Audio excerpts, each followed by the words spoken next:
बिस्मिल्लाहिर्रहमानिर्रहीम। अस्सलामु अलैकुम। मैं हूँ मोहम्मद शब्बीर और आप देख रहे हैं यूट्यूब चैनल तमनाल फार्म।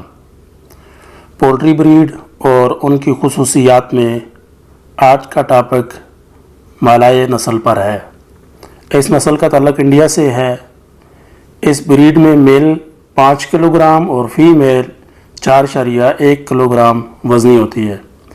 ये ब्रीड सालाना 70 से 120 तक अंडे देती है। अंडों का कलर ब्राउन और साइज़ में दरमियाने होते हैं। यह नस्ल बहुत एक्टिव और मज़बूत जिसामत वाली होती है। सर्दी और गर्मी दोनों मौसमों में पाली जा सकती है और ये ब्रीड बेहतरीन कुड़क भी है।